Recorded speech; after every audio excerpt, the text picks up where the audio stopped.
welcome to la deuxième vague. I'm Mr. B, and we meet again. For this new episode, and I have the pleasure to be with a good friend of mine. Like I can't say friend. I'm gonna say a brother of mine. We've known each other for a long time. So let me introduce Rodney. God bless you, bro. God bless you. God bless you. So, as he said, my name is Rodney, and we've known each other for a very long time. We're going to the Church of the Living Word here in Montreal. Um, so, yeah, I'm happy to be here. Yes, bro. So this we still on the same theme for the season.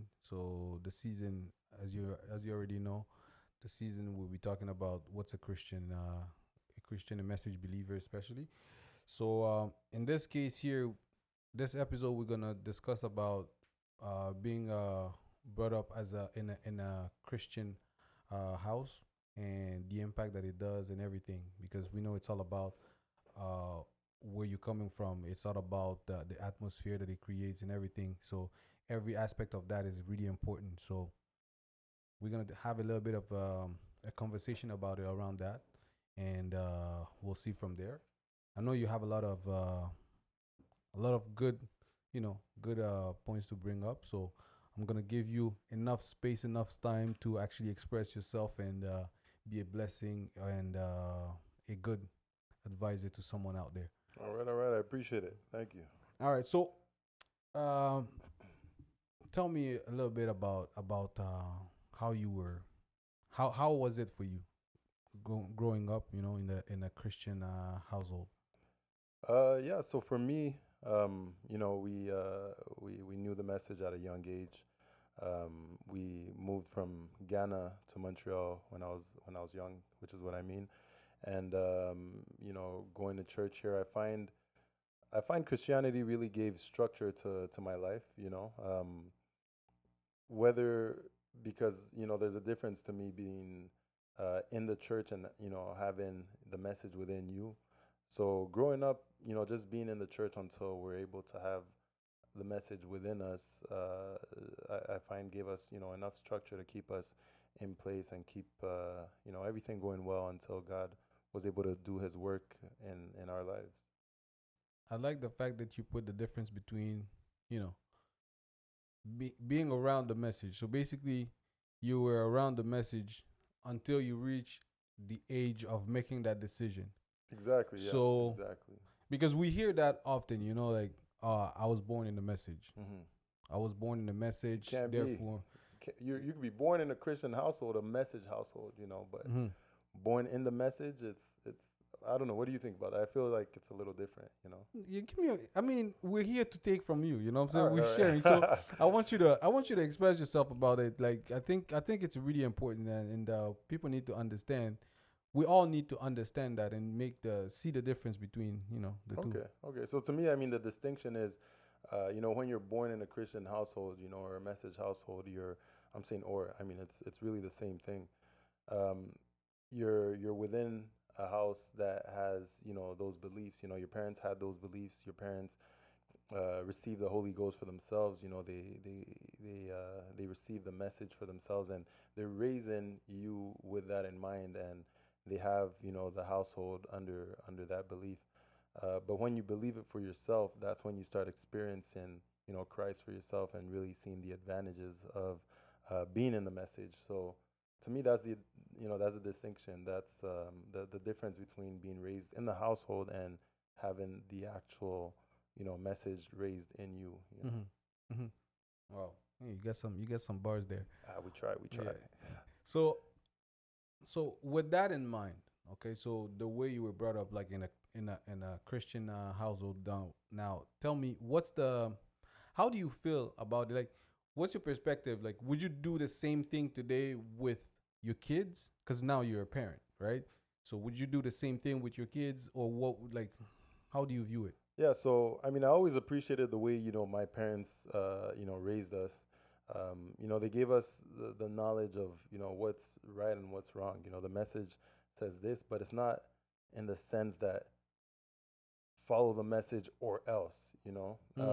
So they really gave us the structure, the guidelines needed, and you know, we had the trust in them that we needed, you know. So we grew up, you know, we faced certain, you know, decisions and crossroads, and we had to make the decision for ourselves, you know. But we were never forced into the message, and I think, you know, growing up as children, there's this like rebellious spirit, I guess I could say. Yeah, yeah. So a lot of times, if children are forced, like, hey, do this, do this, do this, they just might end up doing the opposite. So, you know, my parents knowing me, this was the way they chose to raise us, and I absolutely think I'll do the same thing with my kids. You know, just raising them the best that I can within the message, and you know, teaching them the best that I can about the message until they're able to do it for themselves.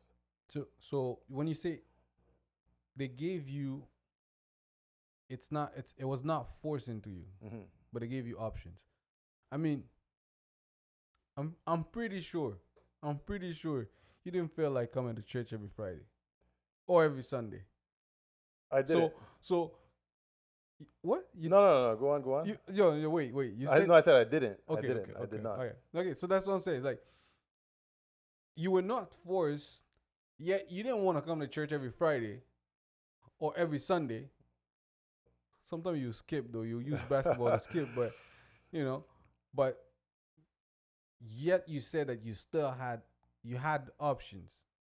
That's it. You know, so you know the guidelines are there, right? I mean, Mhm. you're driving a car. You know, you see the yellow line or the white line on both sides. Mhm. It's a guideline. You know, you can choose to cross over, but eventually you're conscious of the consequences if you do cross over. You can get Mm. into a head-on accident. And to me, that was really it. You know, I was aware of you know, the advantages of going to church, and you know, luckily too, growing up in the church, you know, I met you, I met, you know, a bunch of other brothers and sisters that I became friends with. You know, so at that point, you know, I'm going to church. I'm still young. It's not necessarily that I'm going there to hear what the pastor has to say. You know, Mhm. but I'm going to see my friends. You know what I mean? When I Yes. was 6, 7 years old, you know, Mhm. going to see my friends. Hey, Sunday, Fridays, you know, we see them Wednesdays too. We had church, and yeah, it was a fun environment, you know, and I find that kind of kept us close or within, you know, that structure until I was able to make the decision for myself and realize the true advantages of the message. Okay. So okay, I see. So they you had that option. I'm just trying to, you know, make Hmm. sure that that I Yeah, yeah, understand, because yeah. I think that's something really important, because sometimes you're forced to do Exactly. some Yeah, things, yeah. and then you get to a point where when you have the options, the second you get an option, you're out, You're out. Yeah, that's it. because you were forced into it without any explanation or any understanding of what you were doing, you That's know. it. Yeah, So I think, like, the fact that you said, so the guidelines were there. yeah. It's like, okay, you have a choice, but you have a choice, but you don't have a choice, you know. So it's there, but you know the consequences. So, you know, growing up, I'm saying, you know, the choice was there, and I think choice comes with age. You know, Hmm.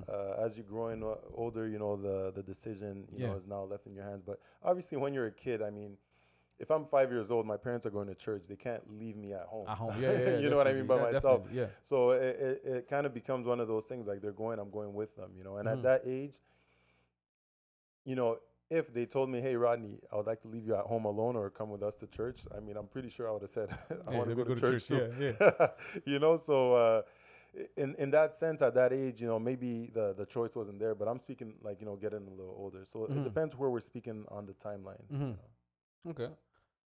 And I think that's a blessing that you had that opportunity, and that the way that you're seeing it right now, it definitely helped, you know, because obviously you see the result, and then from there you're able to look back and be like, okay, this was a good thing that happened to me. Yeah.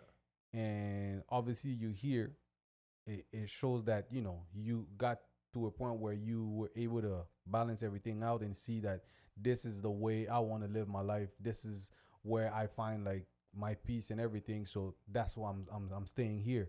So you had that opportunity, but at some point there were certain things that you were not maybe like comfortable, you didn't really like. Hmm. So we all went to that. We grew up in a Christian household, but I'm pretty sure the way the approach that my parents use, it might not be the same as your parent used. Oh, it's So always different. Yeah. there's a different way of seeing things, different way of approaching things. So you now being a parent, what are the things, or is there things that you would like to do, you would change, like their approach, maybe like the way of doing things? Is there things that you would change with your kids, or you just gonna keep it the same way that it was? So I really think every parent has to, really be able to evaluate their kids on like an individual basis. Mm-hmm. Um, right now, I mean, I have 4 children, right? And I don't think that I can use the same parenting methods on each of them. I'll use the global idea, the same, idea, raising them within the message. However, I'll tailor it to each and every one of the children. And what I mean by that is that, for example, I have my firstborn son, Malachi, and he's always been, um, very aware of what's going on. He could be walking around and noticing little details. Mm-hmm. So someone like that, I might, start speaking about more detailed things earlier than another child. Mm-hmm. So Yeah, yeah. some of those minor things, but I really think what I would like them to have for themselves is just the knowledge or the desire to know Christ at a younger age, because knowing myself, for example, growing up, I felt as if for a long time I was within the church, and my parents would tell me this and that. I'd have a question and, oh, okay, yeah, well, the message says this, the Bible says this, but there's power in knowing it for yourself. Mm-hmm. So if I can have that curiosity within my children and making them want to go and find out for themselves rather than going through the pastor or the parents, obviously we're there to help, but if they had that desire to know Christ for themselves at a young age, or even get information about the word by themselves, I think that would be amazing. So I'll try to implement that if that's something I could do differently. Okay. So you would like to, like, basically stimulate their curiosity when it comes to the message, knowing Christ and everything. So so that's something that you want to implement. So you want to add on top of the way you were brought up, right? So it's a different view, a different approach, Yeah, or different approach. Yeah, yeah. yeah, a different approach to the same thing. I think that desire to make us curious, about the word was there, but I'm just going to try to see if there's a different way to come about it. I don't know. It's not really through trial and error, through prayer, different methods, but really observing the child and seeing what I find would work best. Mm. You said something there. I don't know if we all were able to catch it, but not through trials and error. That's Hmm. something that a lot of people miss on. So I want to say something about the. I don't know if everybody were able to catch it, but you said you don't want them to necessarily learn through trials and errors, and I think that's something that a lot of people miss on, because sometimes we'll be like, okay, they will learn, Mm. you know. Sometimes it's like they will learn, so they have to go through the mistakes, and then maybe we don't know the impact of the Yeah, mistakes, and yeah, like exactly. how they're gonna be after that mistakes. But and sometimes they need to go through a certain experience, but we don't let them, and because of that, you know, we don't know how it's gonna impact them or their Christian lives and everything. Yeah. So how do you balance that out? Um, so, I mean, that's a really good question, because obviously as a parent, if you see a hole, you don't want your child to run into it, Mm-hmm. you know? And but I mean, sometimes it's just, it was God's plan probably for the child to run into that hole to see what pain feels like so that they don't go through it again. Mm-hmm. I would like to shelter them as much as possible, protect them from heartache, protect them from, failure in general, whether, spiritually or, physically, financially. I'll do my best, but it's one of those things. It's really out of it's not fully in your control. You do as much as you can as a parent, trying to uh, trying to see these things before they come, and then warn them and hope that they can understand what you're trying to tell them to avoid, and see Mm-hmm. the benefits of avoiding it. Okay. So obviously you still have you still have a long life to live in ahead of you, but now you're I think we're like we're the stage we're in right now. Mm. It's not too far ahead. It's not too too young. So we're just right there in the middle. And I feel us growing up, we didn't really have access to the to internet or social media Hmm. like they have right now. You know, we were there when the social media thing started. Oh, we saw it. With the high five and stuff like that. MySpace, okay. MySpace, Pouchon.com. So we were there when those things started. So those were it didn't really have that much impact, Yeah. you know. But I still believe that we we still through our walk, Hmm.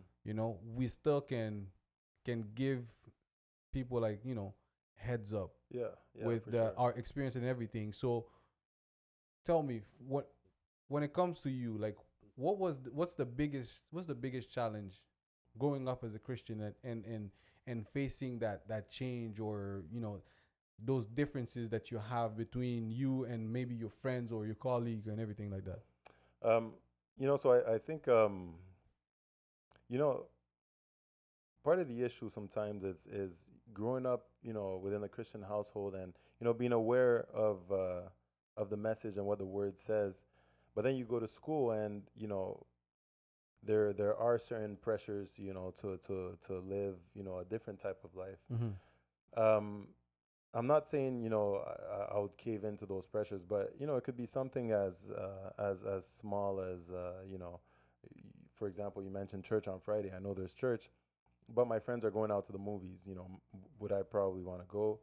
Yes, and I find it true, because double-minded, right? You are aware, you have the knowledge of Christ, but at the same time too, you're trying to merge that in with the world. Mm-hmm. You're trying to balance the two, and what ends up happening is that you're unstable, right? You can't please one or please the other. You know what's right, you know what's wrong, Mm-hmm. so you're not fully taking advantage of the benefits of either sides. And to me, that's really something that uh, I saw, growing up, because yes, I was aware of the message. Yes, that kept me within a structure. I find another advantage that I had also is, speaking to my friends in advance. They knew my stand. They knew I was a Christian. But nowadays everyone says they're a Christian, right? So Mm-hmm. what does Yeah, Christianity really mean to them? exactly. But nonetheless, they had that knowledge. So there were certain things that they would know that Rodney doesn't partake in this. Mm-hmm. So that helped. However, I think if I was more, if the stand was a little stronger at that point, then, even the small things, like I said, going to the movies, wanting to, do this and that, I don't think the desire would have been there. So I think it's, similar to the kids nowadays, though they face different challenges with different technologies, if the stand is the same, it's really, the standard doesn't change. Okay, so you would say that they have to pronounce themselves at like from the get go, you know, I think that helps. show their position from the get go. Yeah, I definitely think that helps. I think that helped me. Once someone knows what you stand for, I mean, unless they really want to change you, Mm-hmm. they'll normally either just accept you for who you are, or Mm-hmm. leave you alone. You know what I mean? Mm-hmm. Mm-hmm. They'll be like, I don't want to hang with this guy. He's this type of person, or he's this type of person, but cool. So once it's been stated that, hey, this is who I am, whether through your words or actions, uh, it kind of sets a precedent. So Mm-hmm. they know what to expect, and they know if they want to have you around or not. But don't you think that you know s- giving showing your position from the start, Hmm. is the biggest, it's the biggest challenge that that a youth can actually face. Because just think about it. You know, you go somewhere as brothers, Hmm. you know, there's no really, and there's nothing really that shows that we're Christian. Yeah. Like, I mean, when I'm saying that, Physically speaking, yeah, you all physically dress the speaking, same. yeah, Yeah. the looks and I get it. everything, so we look alike. Hmm. We haircut, same shoes, same kind of pants and everything. So from the get go, everybody's approaching me. We're having this conversation. We're vibing together, Hmm. right? Do you? It's not easy to just say like, hey guys, by the way, I know we cool, everything is cool, but I'm a Christian. I don't do this, that, this. It's so weird, it's it's easy to say, Yeah, I and I get feel it. and I feel like we've been through it. Yeah. We've been through it, and the the the the elders used to tell us the same thing. Like, you are a Christian, you have to profess that you're a Christian, you have to do this, and we were like, yo, how am I supposed to do that? It's So, it's true. I get it. But I mm, think all things have to be said in context, right? I mean, the elders they were right. In the long run, I mean, I really see it now that mhm, I see the advantages of it, right? But when I say context, what I mean is, if we're all together, like you said, we're all dressed the same, and I don't know, we're in a library. I'm not going to tell them, hey, by the way, I play basketball. You know what mm, I mean? mm, Like, mm.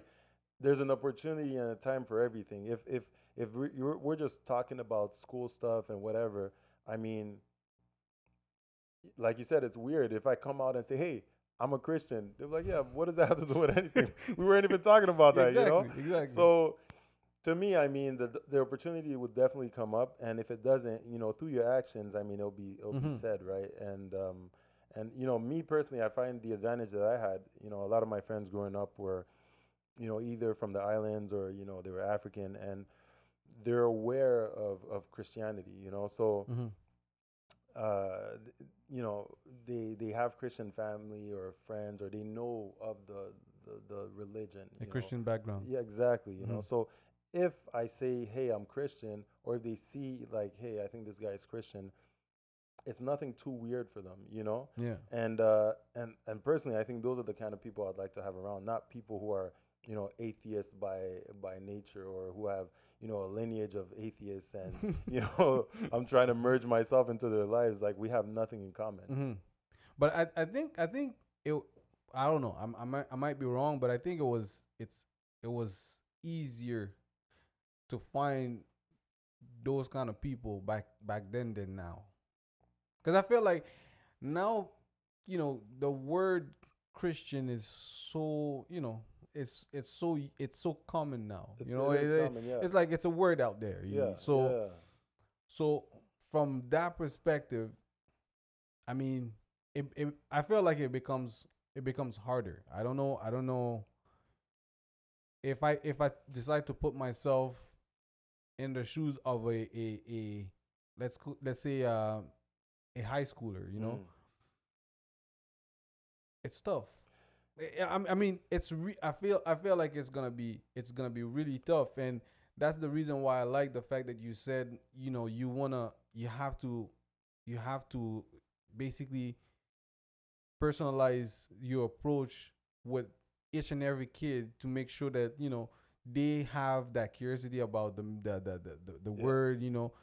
in order to attract them. So it's like they're coming there, you bait them into something, and then they do the next step, they do it by themselves, and Exactly, then yeah. for them it's not being forced to them, Yeah. they actually going looking for it. So And don't forget too, I mean, mm, you mentioned like this day and age, and I think a huge advantage that the kids nowadays have, or the students or the young ones, is that this day that we're living in is really a day of acceptance. You know what I mean? It's yeah. really about being open and being accepting to differences. So though, like you said, the word Christianity has become so commonplace, if you look at someone and say, look, I'm choosing not to drink, I mean, according to society, it should be accepted as is. Should be.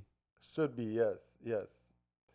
You know, knock on wood, cross your fingers, all that. But I mean, it's you know, we're living in an accepting society, supposedly. You know, so I mean, the same way someone could come and tell me about, you know, their desires or their, you know, beliefs. I mean, it leaves the room open for me to also say, okay, cool.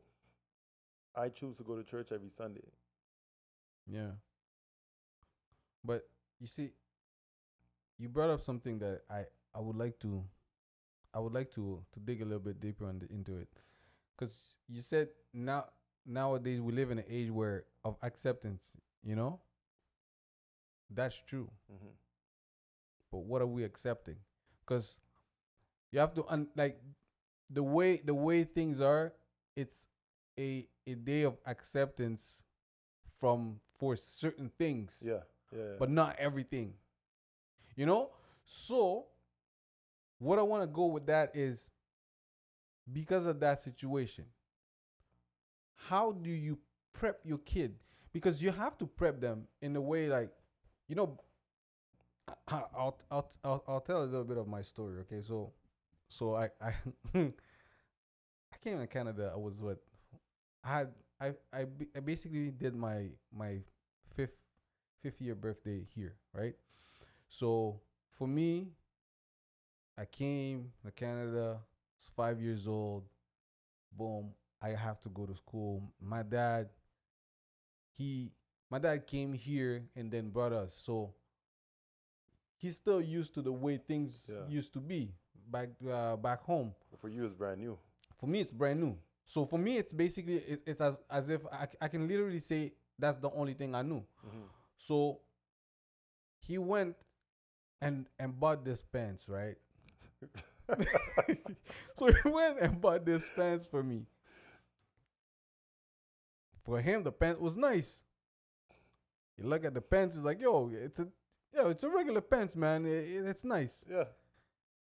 I look at the pants, I was like, I was 5, so I started going to school. So we really on colors, we're really strict on colors. Yeah. Yo, I know this is for girls, this is for men. So I'm looking at the pants, I'm like, this is Borderline. It's borderline. It's almost purple, man. I mean, it's blue, but so he gave me the pants. I rocked the pants.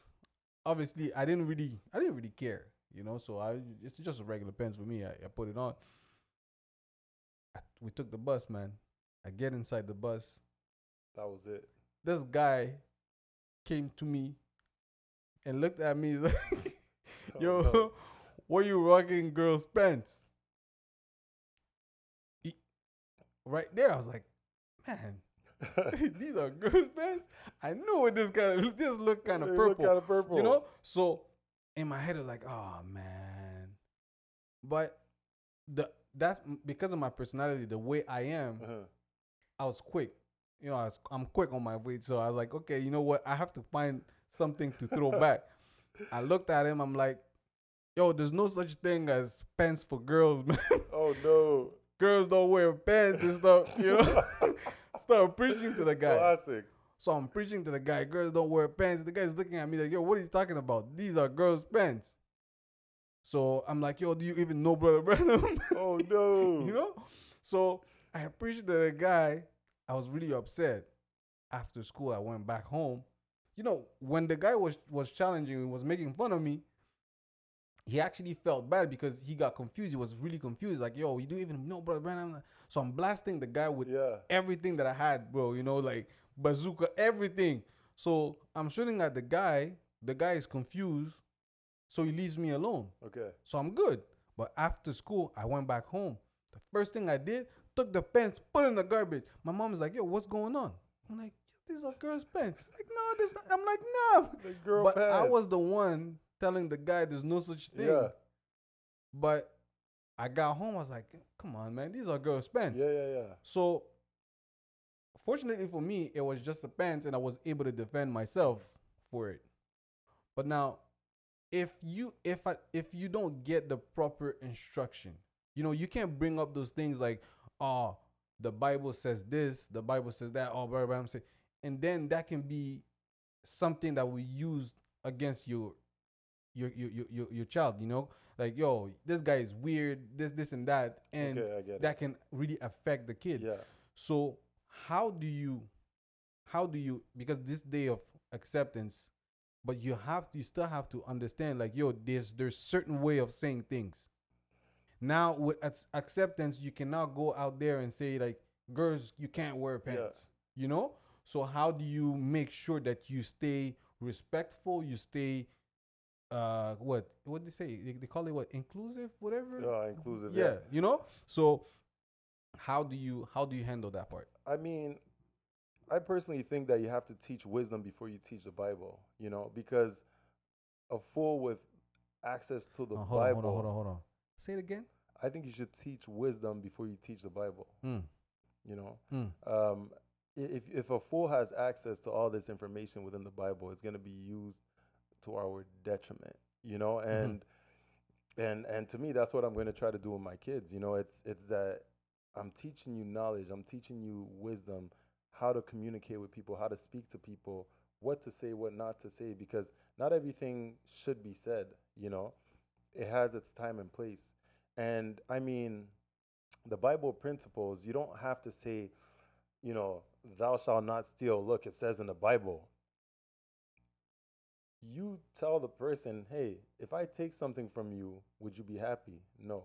Well, that's a Bible principle, mm-hmm, So sometimes we over spiritualize things that are the basic elements of life. I mm-hmm. mean, so many books that I read, I end up going back to them and I'm like, this the message teaches this very thing. The Bible is saying this, has been saying this for how many thousands of years. This is nothing new. Mm-hmm. You Mm-hmm. know? Mm-hmm.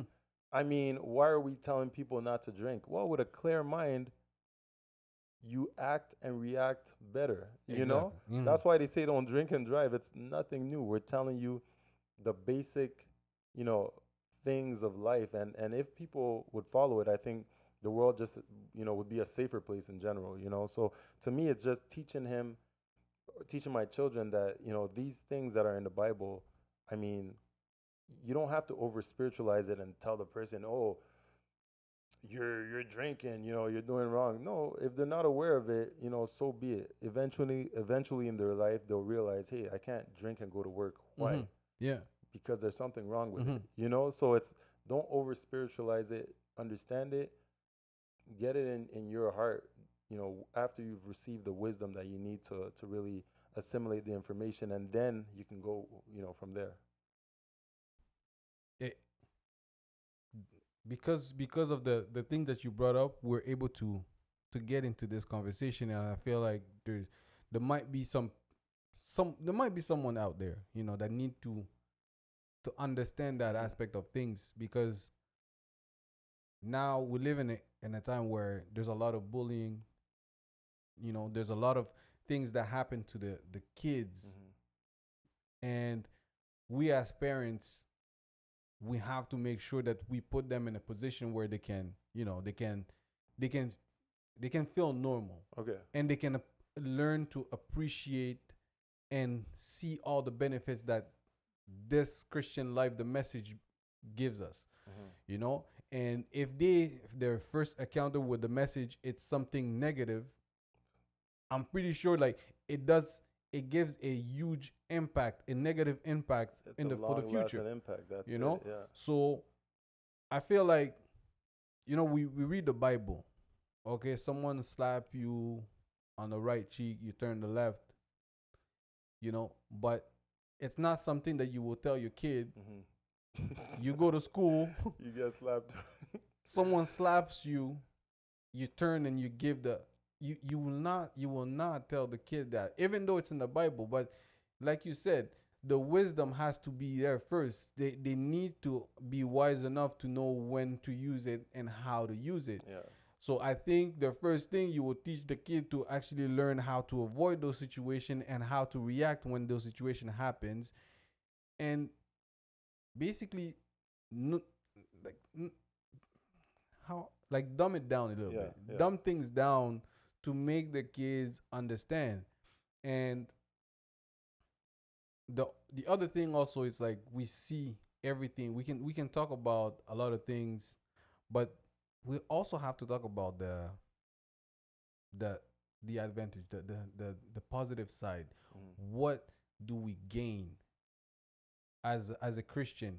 You grew up, you grew up around the message, and then after observing, after studying the message, you made a decision.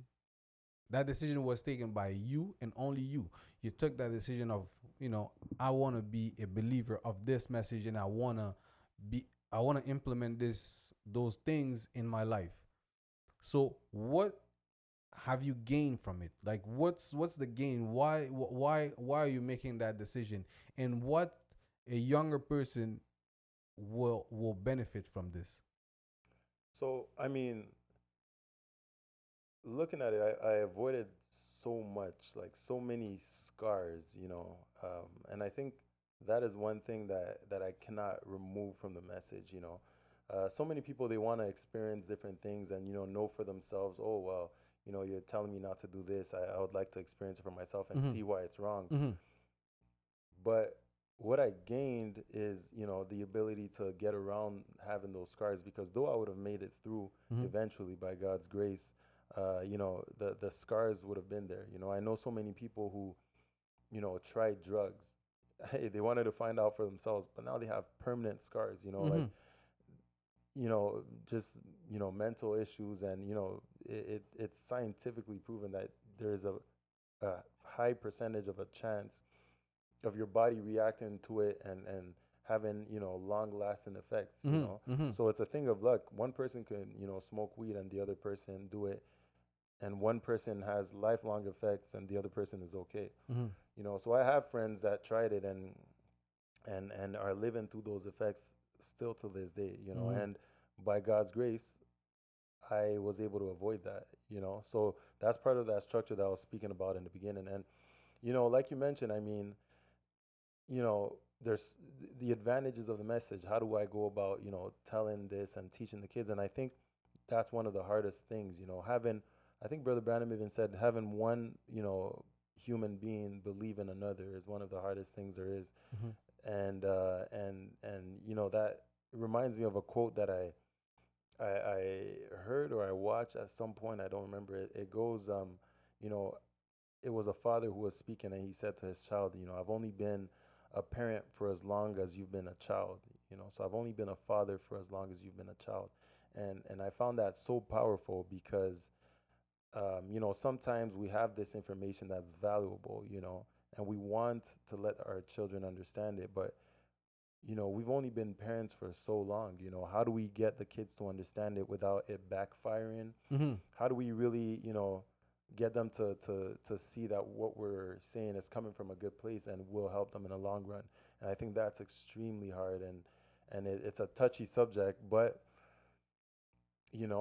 that's the goal because at the end of the day, I think we are living living proof of what the message has done, has Mm-hmm. helped us avoid a lot of problems. Yeah. I personally know a lot of people who are still struggling and some who have lost their lives, you know what I mean? Mm-hmm. So it's, we've escaped a lot of harm. I really appreciate, the examples that you're bringing, the things that you're bringing, because it's a serious a serious conversation that we need to have. And sometimes I feel like some parents, they don't really know how to, to get around that conversation, because maybe because of the way they were brought up, Yeah.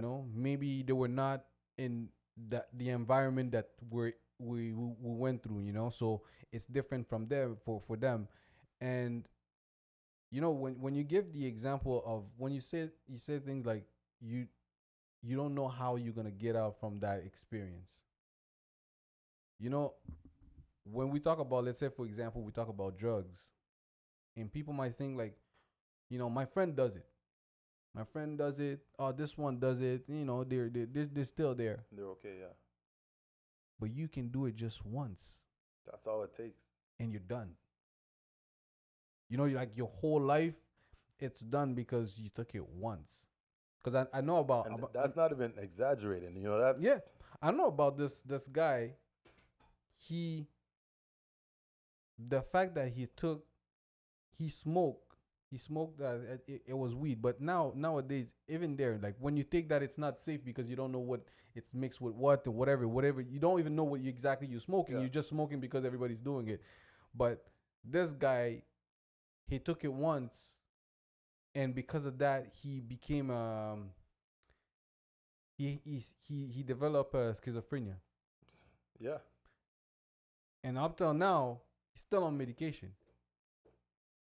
He's on medication, and it goes ups and down. Like your whole life will change because of that one thing, One decision. that one decision, and I feel like the impact is so much. So if we don't really put emphasis on that, and I think the reason why we have this platform here and we want to have this kind of conversation is because we want everybody to be able to actually know, it's not coming from someone that, okay, me back in the days, 25, 30 years ago, it's not 30 years ago. It's not 30 Recent, years ago. yeah. We're not that old, though. We're not that old. So, but it's like the accessibility that we had for those things, and not to mention how hard it is to get rid of certain things because it was just a way of doing things. I'll give it a basic example. Back in the days, we used to wear baggy pants, and on top of that those baggy pants, we used to sag our pants, right? It became a habit. Now I'm dressing, I have a suit on, but I have the tendency of sagging my pants, and it doesn't make sense. Like it's it's as simple as that. It's really a basic thing, but you're trying to look a certain way. You want to present yourself as someone respectable. You want to present yourself. You want to look good, but because of that whole that old habit that it's nothing. It's something that everybody does, Hmm. but because of that, it impacts you. Now you're trying to get rid of it. It's And it's hard. hard. Yeah, it became part of you. It's hard. You wear jeans, but you want to sag your pants, but you don't even know why. So you sagging your pants. You go to church and people are looking at you and like, yo, what, you're judging me? But what are you doing? Yeah, yeah, yeah. So it's those things. If you don't wanna end up, fighting for the rest of your life, fighting to get rid of certain habit, don't just don't Don't start it. start. Don't start. If you don't start, you won't have anything to fight against. So I think the message gives us a good a good a good step ahead, 2 3 step ahead, by letting us know, hey, listen, up there, if you avoid this, that's how you're gonna make it. Hmm. But you have to be careful with this situation, that, and but then again, I feel like we we have to be able to put it in a perspective in a way that our kid, like, because they need to understand it and not see it as, okay, here you go. Yeah, That, yeah, that yeah, that started again. Like, yeah. Yeah. In 3 seconds, he's gonna he's gonna tell me Three, about how. two, Yeah, one. there we go. You see, Yeah. so we have to put it in that way that they feel like we're having a conversation and this makes sense. When you talk about Malachi, that he's looking at all those details. So he's smart enough that if you leave crumbs here and there, he will pick it up at some Hmm. point. Then he'll be the one that will come with questions. Okay, why this? Yeah.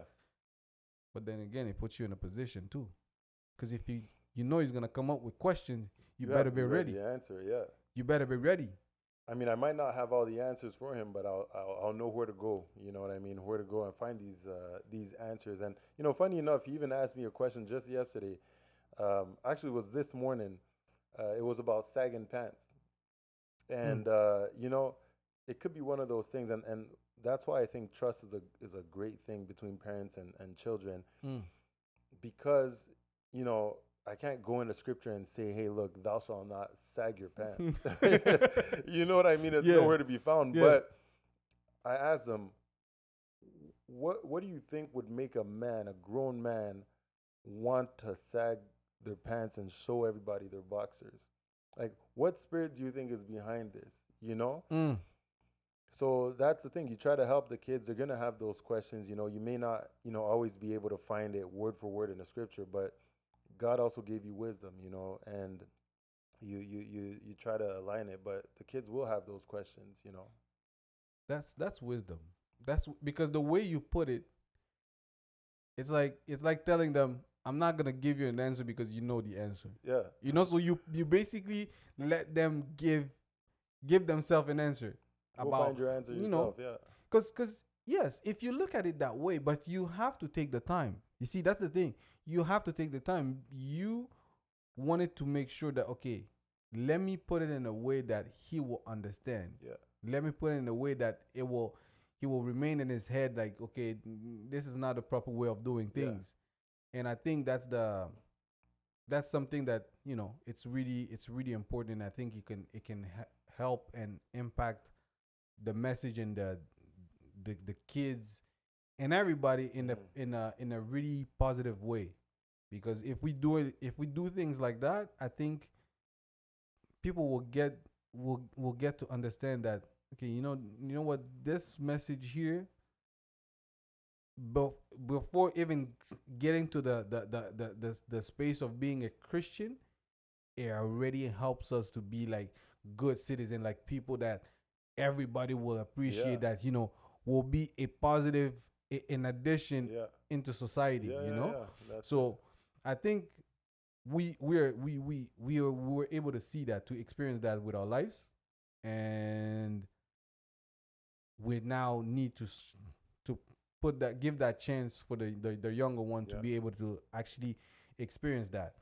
Now, with that in mind, how do you see, with everything, with the age of acceptance, with how, the accessibility and everything, what's your biggest, can I say, fear or worries? What sound better? Fear, I fear. understand both. Okay, so um, because sometimes when we say fear, it's like, oh no, I'm let me. scared. Okay, Yeah. so what's your biggest fear or worry when it comes to this generation? Okay, Mhm. because you have a boy and three girls, I right? do. Yes. So what's your biggest fear when it comes to this generation, the on the male side, and especially on the women's side?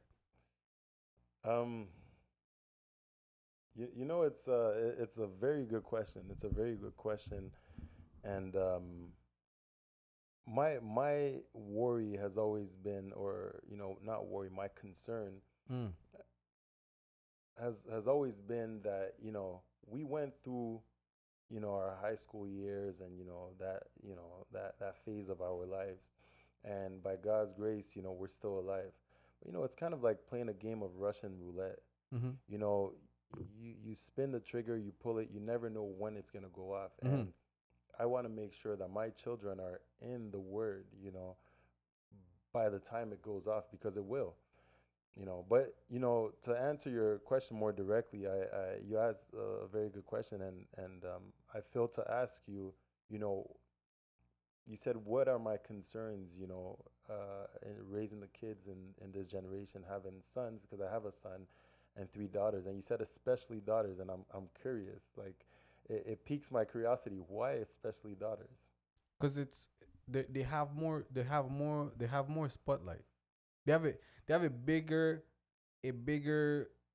burden to carry when it comes to their role in the society, their role in the house, their role in the way we view them. Hmm. So I mean, they need a special, a special guide. That's for me. Hmm. That's for me.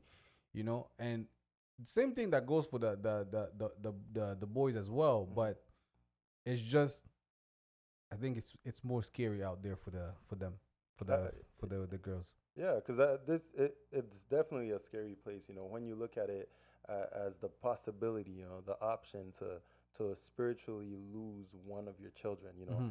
So that's why to me, I really put it in one basket. And, the 100% of my energy that I'll be putting towards my son, I'll be putting that same energy towards my daughters. And the reason why I asked, why you said especially, and you explained it very well, it's the dynamics Mm-hmm. really. Um, but to me, my purpose here on this earth is to make sure that they all make it to heaven. You know what Mm-hmm. I mean? It's like I want them to be in the rapture. I want them to be there with me. So I will have to put in all my energy for Mm-hmm. each of these children, male or female, though they go through different challenges. I think if I put in 100% in each of them individually, Mm-hmm. they will all come out right. You know, so my fear is just we don't know when that day will be, and it's hard to tell children, "Hey guys, the rapture could come today," because then they think it's just a fear tactic. Yeah. Oh, these believers always talking about, Mm-hmm. oh, the rapture could come today, just trying to scare me. I gave a testimony at church. It was my first testimony that I ever gave. I came back from a funeral, and I was driving back to Montreal. Now this highway it has no median in the middle. Mm-hmm. So you have people driving at over 100 kilometers on one direction and on the opposite direction. And while we were driving, I was there with my whole family. My brother was following behind. A car coming from the opposite direction merged onto my lane. And I say he merged into my lane because you can tell when someone is texting, right? Because they go Yeah, in they and swerve. Yeah. they swerve a little bit, or if they're drunk, it's a similar action. But he merged onto our lane. Mm. He had no car in front of him. The cars were behind him. Now I'm flashing at him. I'm flashing, to catch his attention to try to do something. I had only a few seconds. He stayed in the lane. Like when he merged and he was heading, face to face. He stayed solid in the lane. So I was able to squeeze to the side. Luckily, there was like a little bit of a gap on the side, and I was able to squeeze. And then I looked at my rear view, remembering that my brother was following us Mm. behind. So there's a bit of a hill. So my brother is coming up the hill, and then he sees him last second, and I don't know, by God's grace, like my brother was driving my work car, which is a smaller car, and he was able to squeeze on the side as well. And then, as we left further down, we saw, police lights and, ambulance and stuff. So my assumption is that he would have hit the car that was behind my brother's car. Wow. And it was at that moment, my brother and I, we pulled over at the gas station and we just started laughing. Like we were just, it's like we were hysterical. Yeah. Like Yeah. what just happened? We almost died. Mm. You know what I mean? And it was at that point that I realized that all the preachings that the pastors make, it's not a scare tactic. Mm-hmm. When you're seeing a headlight within a few meters of you and he's driving at over 100 Mm-hmm. kilometers and you have your whole family in your car, you realize it's not a joke. Yeah. So to me, it's one of those things. I had by God's grace, I'm able to tell that story, but I know that there will be some that will not be able to have that story to tell. Mm-hmm. But hopefully they didn't see it as a scare tactic and they Mm-hmm. were able to make their lives right, Mm-hmm. So I see my kids and I want them to understand and I'll be screaming and like telling them and try to drill it.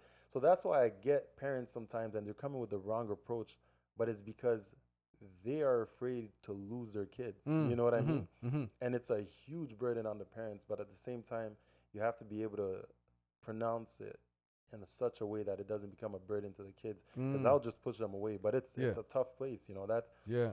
that to me is one of the scariest things, and that is why son or daughter, I want to put in 100%, and I want to come with the right approach. But what is that right approach? Yeah. But I mean, that's something that you like you go as along the way, you will actually develop the proper way for Yeah, each kid. But yeah, to come back to to what you said about this guy that was just because you feel like it could have been that's it. yeah. I Like felt like he that was could have trying been to. like that's it. You're done. I felt like he was trying to commit suicide. Yeah. Like he merged onto our lane and then he And was driving like he wanted to off himself and he said, "This is the time and place." And then I was speaking to brother Frank, the Sunday after giving my testimony, and he hmm, said that his one of his colleagues lost his son a few days or sorry a few months before, and was in the same exact situation, head-on collision on a highway with no median in the middle. because the guy just decided. So So you never know when it's gonna happen. So you might as well just be ready, and you want to prep the kids in the way that I'm not gonna lose you, even if you're gone from this place. I'm gonna meet you on the next. Exactly. But even I think that's the right approach. But don't you think that you should have like we should have a extra a extra little something on the girls? uh, I think not. I think not. I think once you've given 100% of your energy, there is no extra something to give. If I can measure it in term of life, I mean 100%. Once 100% of your energy is done, depleted, you are dead. So to me, I want to pour myself into my daughters 100%, pour myself into my son 100%, and trust that that will be enough. Because once I've done all I can do, that's when God takes over. God Yeah, but specializes in the it's impossible. still gonna be okay. Uh-huh. Let me put it this way: Hmm. when your kids are learning to ride a bike, Uh-huh. okay, someone's learning to ride a bike. Hmm. I mean, my son put him, I hold him for 10 seconds. Yeah. I'm like, okay, you get it, you get it. Oh, Dad, you holding me? Yes, but Yeah. I Yeah. let go a long time ago. Okay. Okay. After 10 seconds, I'm like, yo, bro, I see. I see. just Yeah. go. He, he falls on the ground. He start crying. I'm like, yo, man up. Let's go. Yeah. Let's do it again. Let's do it again. So for me, that's the way. That's my approach with them. Yeah. But with my princess, it's gonna be 20 seconds. Yeah. You know what I'm saying? Yeah. Yeah. And you'll be 20 running seconds. next to the bike. And okay, so I'm gonna make sure it's 20 seconds. She's gonna have the knee knee pad. protection, yeah, everything. She's gonna have everything, Yeah. and I'm gonna hold it for 20 seconds and make sure this, and that. I don't want her to have like bruised legs Yeah. and stuff like that, because I know, later on, I won't, I don't want my kid. Hey, we don't care. Yeah. We don't care. But it's different for them. It's like, I don't want my kid to have like a scar in A the middle of scar the here. face, Yeah. Yeah. this, and that. So I love them all the same way. I have the same level of love for them. Uh-huh. And I want to make sure I want to teach them with the same patience. But Yeah. it's just, You want to give a little extra. yeah, Okay, so you know, I'm going to point out, because, and here is just how my mind works. You can tell me if I'm right or wrong mm, and mm, seeing it this way because, you mentioned like, your daughter, right, helping her bike, and you want to make sure she has no scars. You're going to put on the knee pad. You'll be running next to her. mm, Now, I find that we have, in some way, I don't know if I could say being socialized, but we see things as such that if the boy falls and he gets cut, he has a scar. When he grows up, the scar looks cool. mm. But if the girl falls and she has a scar, it's like, oh, she has a scar.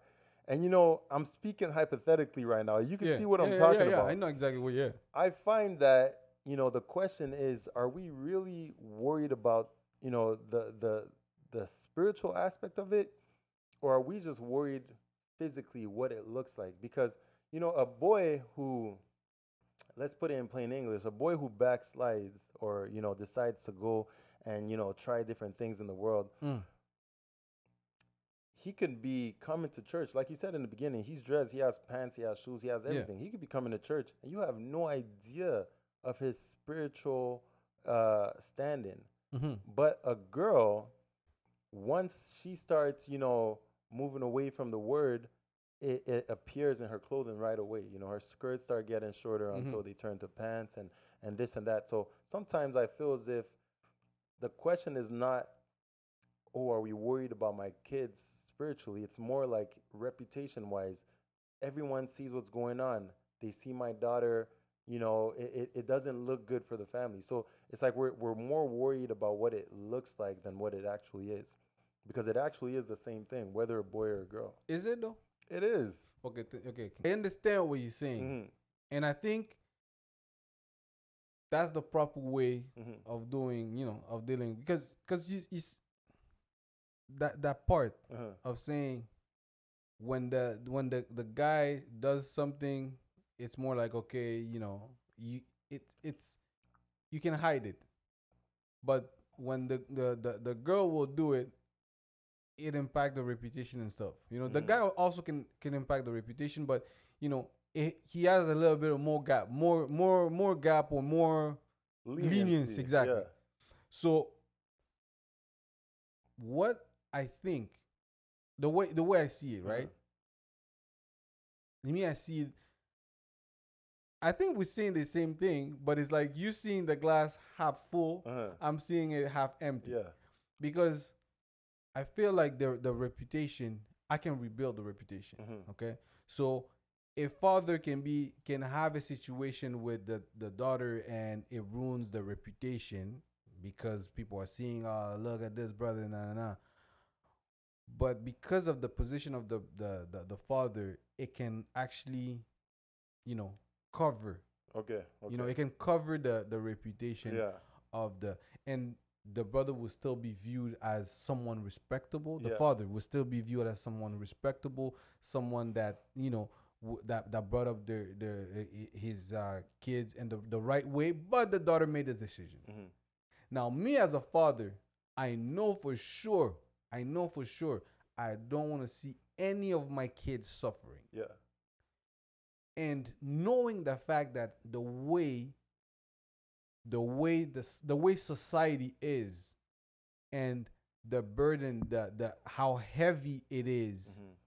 for the girls when they make mistake, even if the men does this, they do the same thing, the way society fall on them, Yeah. it's not the same thing. I will do whatever. I will spend that extra 10 seconds, like I said, on the bike, Hold on the bike. that extra 10 seconds, just to make sure, hey, my princess, I listen, I only have one, right? Uh-huh. I only have one. And we not we will do the best that we can, but at the end of the day, we give everything to into God. We put everything into God's Yeah. hands, and He will be the one that will protect our kids. Yeah. But I'm gonna put that extra 10 seconds, man. I mean, I listen, hear I you. just I just need I just want to make sure that I spend that extra 10 Yeah. seconds, because society will spend that extra 10 seconds judging her. I hear you. I hear you. But I'm wondering if, Mm. the judgment that they get and this, extra harsh criticism that, women get, is it probably because we're spending that extra 10 seconds? No. Is it like, okay, hear me out for a second. Yeah. Hear me out for a Mm-hmm. second, right? You have, two people, and to me, I know society doesn't see it as the same, Mm-hmm. right? Mm-hmm. But to me, my goal, like I said, if I really look at what the goal is, my goal is to make sure that all my children make the rapture. Yeah, that we agree on. Yeah, Yeah. so we agree on that. Mm-hmm. Now, here on this earth, there's reputations that are built. Mm-hmm. But the importance of the reputation, I mean, who sets that? You know, why are we focusing so much on this aspect of it? Because at the end of the day, you know, what does it take to build reputation? It takes, a person, the person who is receiving that reputation, and it also takes the critics that are Mm-hmm. given that Mm-hmm. reputation. So I think if we're able to socialize, our sons differently, and raise them, making them realize, like, hey, your mistakes are just as important as hers. When they reach that level, or when they're older, they wouldn't necessarily see it as, wow, we both made the same mistakes, but hers are worse. They'll see it as, hey, God gave me grace. I made my mistakes, and here I am. And God gave her grace. She made her mistakes. Here she is. We're both looking eye to eye. But that being said, my goal is for none of them to make mistakes. Mm-hmm. But I am aware that, some people have made mistakes, and in today's day, and in this day and age, the women are being criticized Mm-hmm. worse. But I'm wondering if we reverse engineer it, if we start from the end and work our way to the beginning, will we see that maybe that extra 10 seconds that we're given to the daughters is what's causing this? But okay, I agree with you. but I still agree with my. No, but no, man. Hear me out. Hear me out. All Here's right. the thing. Here's the thing. Right? Because what you said is true, Uh-huh. but at the same time, we we we came on Earth. That's the way we found things like that. Yeah. Okay. Mm-hmm. I don't know where it started from. Uh-huh. I don't know where it started from, but that's the way it is. It is. Now, of course, I'm gonna make sure. Like I think we do that already. You Mm-hmm. know, we make our boys understand that listen, that's the way things are, and you should treat everybody the same way. Blah blah blah. This and that. That we agree on that. Mm-hmm. But that's a select few that does it. Mm-hmm. But when our princes are being judged, Mm-hmm. it's by the mass there. Let me give you this example. So this girl, she's a murderer. Okay. Okay, Uh-huh. I mean, she was part of a gang and they did murder some people, whatever, whatever, and for some reason she's out. She can be a good person, whatever it is, Mm-hmm. you know. And this brother, like, yo, he murdered some people, and there's some sisters that will be able to forgive and be like, Yeah. this guy will be able to protect me. Hey, you know who my man is? Yo, you better watch out I hear before. you. I hear you. You know? What But about the the girl, brother? yeah. The brother will see the girl. Hey, we've all been washed by the blood. God forgave us. God gave us a new life. Mm-hmm. That's true. But the way society view us, your wife is your wife. She's like the most precious thing that you wanna, you wanna build your life Mm-hmm. around.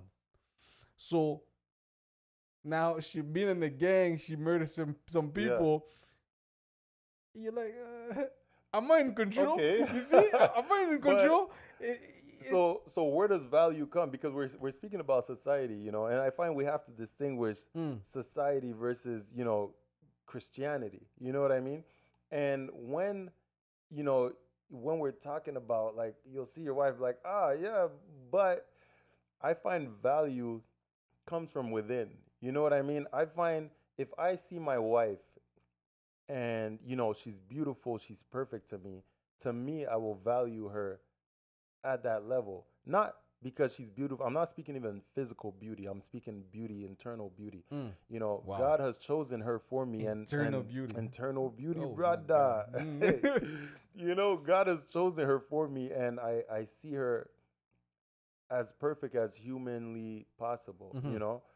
despite anything. And to me, I find that, a brother who can, you know, go through the same process as a sister and stand back and say, "Look at you, sister." Like that it there and I understand life is Mm. not perfect, but I wonder if is it probably because, the parents are teaching the daughters, or they're teaching their son unconsciously, they're teaching their sons Mm. that, you know That double standard. I'm protecting my daughter from scars, because if she is scarred, she wouldn't be worth as much as you are scarred. You know what I mean? Mm. Unconsciously, we're teaching them that, and the boy would be there and be like, okay, cool, I can get these scars. These scars are cool. Like, look at my scars. Ah, but the girl, we need to protect her from those scars, because her value is based on the amount of scars that she has. So if she has a scar, she loses the value. If you have a scar, you gain value. So Yeah. we are, and it's unfortunate. I think parents are unfortunately indoctrinated in their sons, and when their sons grow up, we see it in full effect, and we sit down and say, wow, why is society judging women harshly? No, it's Yeah, not but is society. okay. Is it a message thing? Is it a Christian thing, or is it's society in general? That is a very good question. That is a very good question, because a lot of society standards are built on Christianity.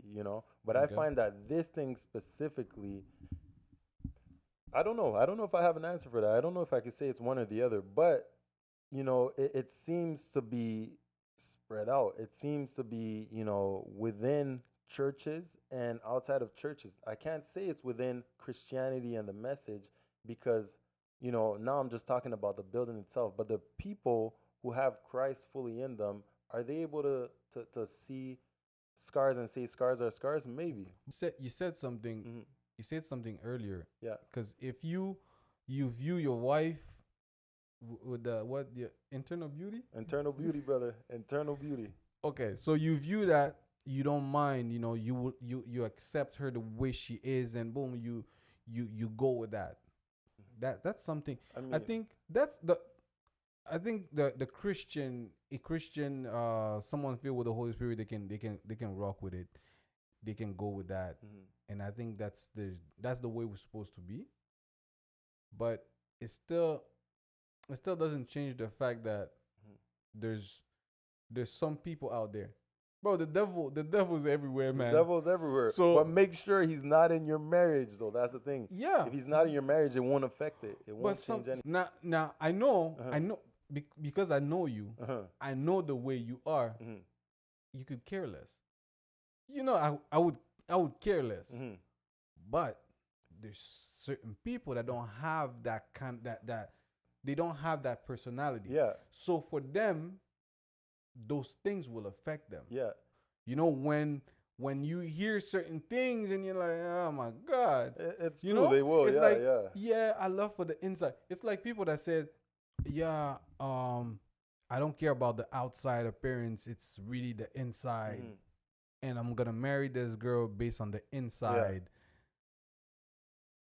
All right, so you know, cause I know for a fact, if I tell you, Rodney, you married your wife Mhm.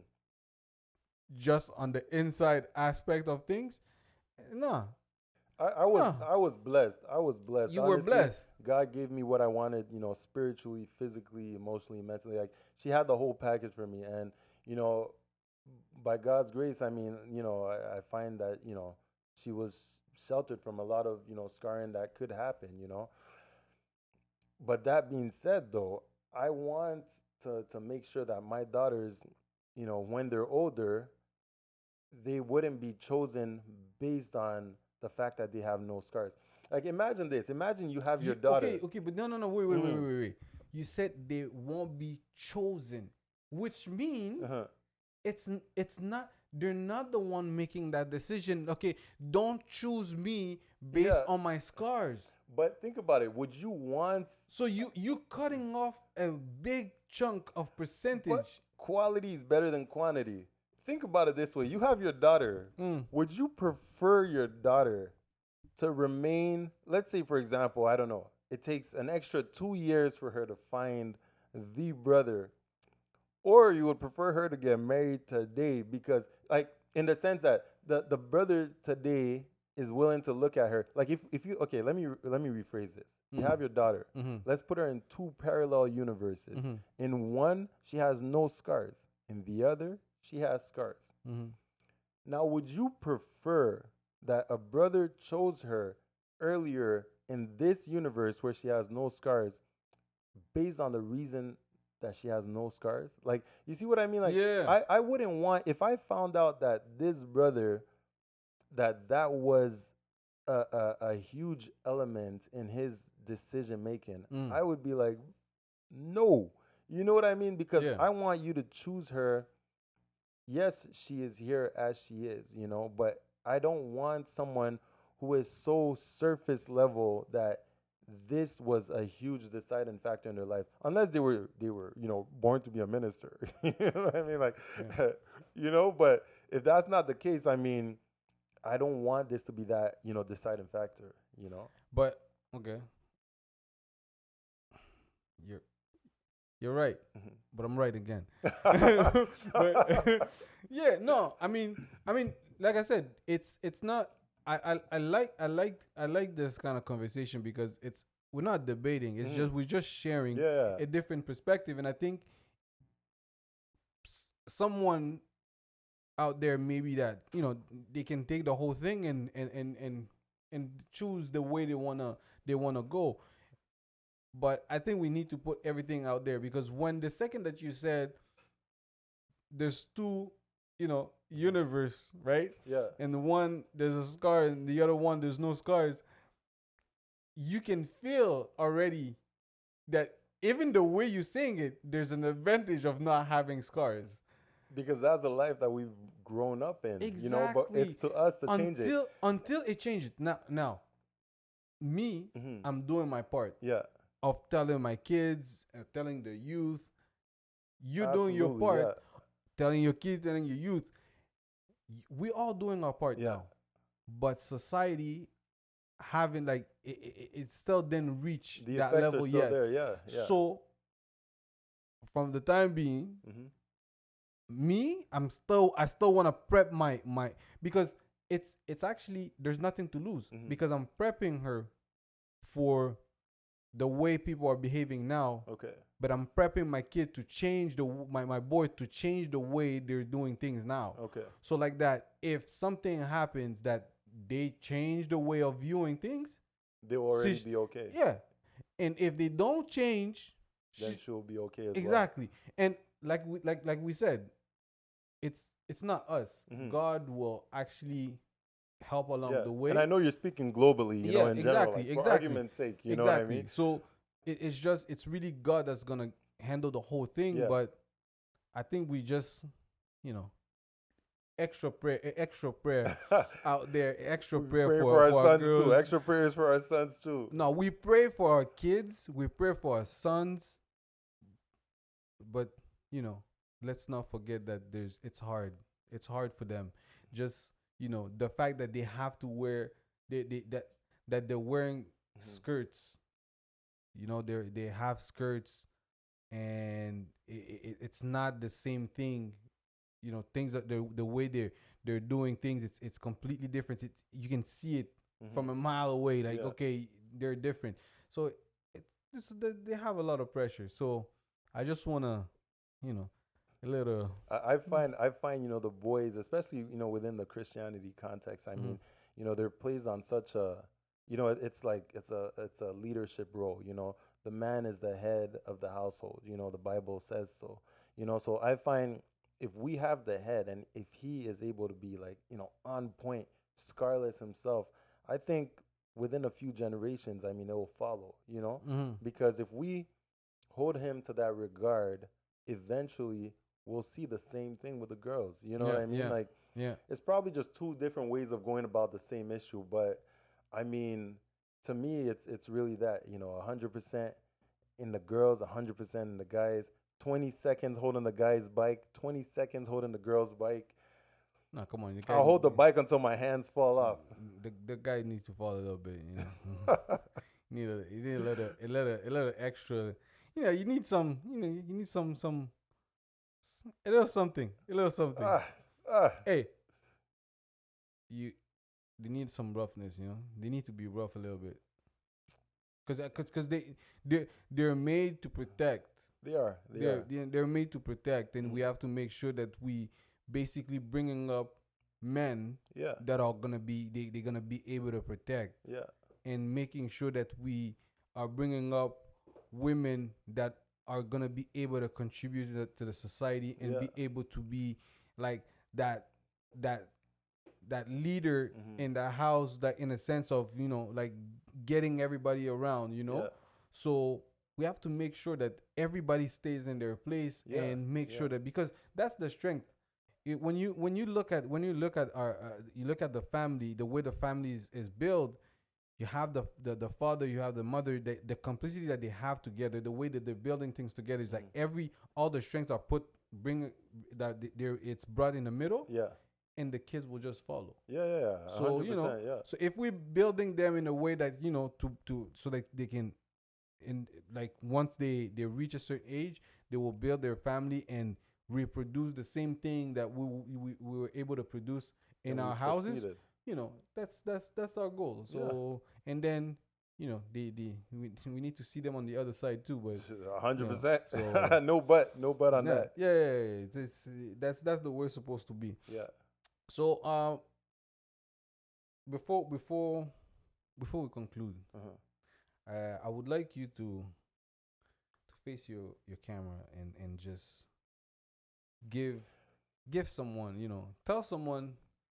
It could be a parent, it could be a youth, it can be anybody. Just tell someone something, a word, maybe a word of encouragement, or an advice, or say something to the people. Um, so catch me off guard here. Mm-hmm. No, but my advice really would be, I would take it from that quote that I said earlier, that I heard about. Um, you know, Parents are new as well. We haven't been doing it forever. We haven't been parents forever. We weren't born parents. So for the children, I mean, trust your parents. Maybe they're not saying it properly, but the idea is right. Trust them until you're able to make that decision, for yourself. Mm-hmm. Trust that they have the right intentions, that they're trying to lead you the right way. It's like I once mentioned. I mean, we travel. You sit on an airplane, you have no idea, the dynamics of the airplane, the motor, how it fights gravity, all that. But yet you sit on it, you trust the pilot who you don't know as well. You know what I mean? So how much more your parents that are actually there for you, they love you, they dedicated their lives for you, to be able to raise, productive members of society, and not only that, but to also see you on the other side. So I think trust is a huge thing, and it goes both ways. Also for the parents, I think it's very important to trust your kids. Growing up knowing that though they're not, where they should be at that very moment, the tree has already been planted. It's now growing. Though you don't see the growth, it's going in the right direction. And God is still a God of mercy. So if the motive is right, the objective is right, I believe it's gonna turn out right. Just trust your kids a little more. Uh, Initially, I wouldn't necessarily let my kids, or I don't let my kids go to the grocery store by themselves. But now as time goes on, I'm starting to let them. I'll give them money. I'll say, hey, go buy milk. I'll be parked outside. So slowly but surely, I'm starting to give them that grace and that understanding that you know they're growing. The trust is there. So I think parents need to trust the kids a little more. Trust them that God will take control. Don't try to be too hands on, because God specializes in the impossible. If you're gonna do it all by yourself, you'll sit back and watch. So I mean, I just hope this conversation that we had could help somebody somewhere. Mm-hmm. I don't have all the answers. I'm still learning day by day. And disclaimer, this is really just a conversation between family. You Yeah, know what I mean? yeah, definitely. I'm no pastor, so don't hold me, don't hold me to my words. If I say anything that you don't agree with, go ahead and message, Mr. B, and he'll eventually send it over to me, and I'll delete the message. You know what I mean? Because that's really it. I'm just a regular guy, you know, that was saved by God's grace. So thank you. Thank you very much, Rodney. Really appreciate this conversation, and I think people were able to see that when we get into it, we don't let go easily. You know, you're right, but I'm still right. So we can go on and on and on like that. And I think that's the good thing. That's what we share. As a family, and we can have those kind of conversation and build ourselves with each and every one's answer. Because I think that's the way Christians supposed to be.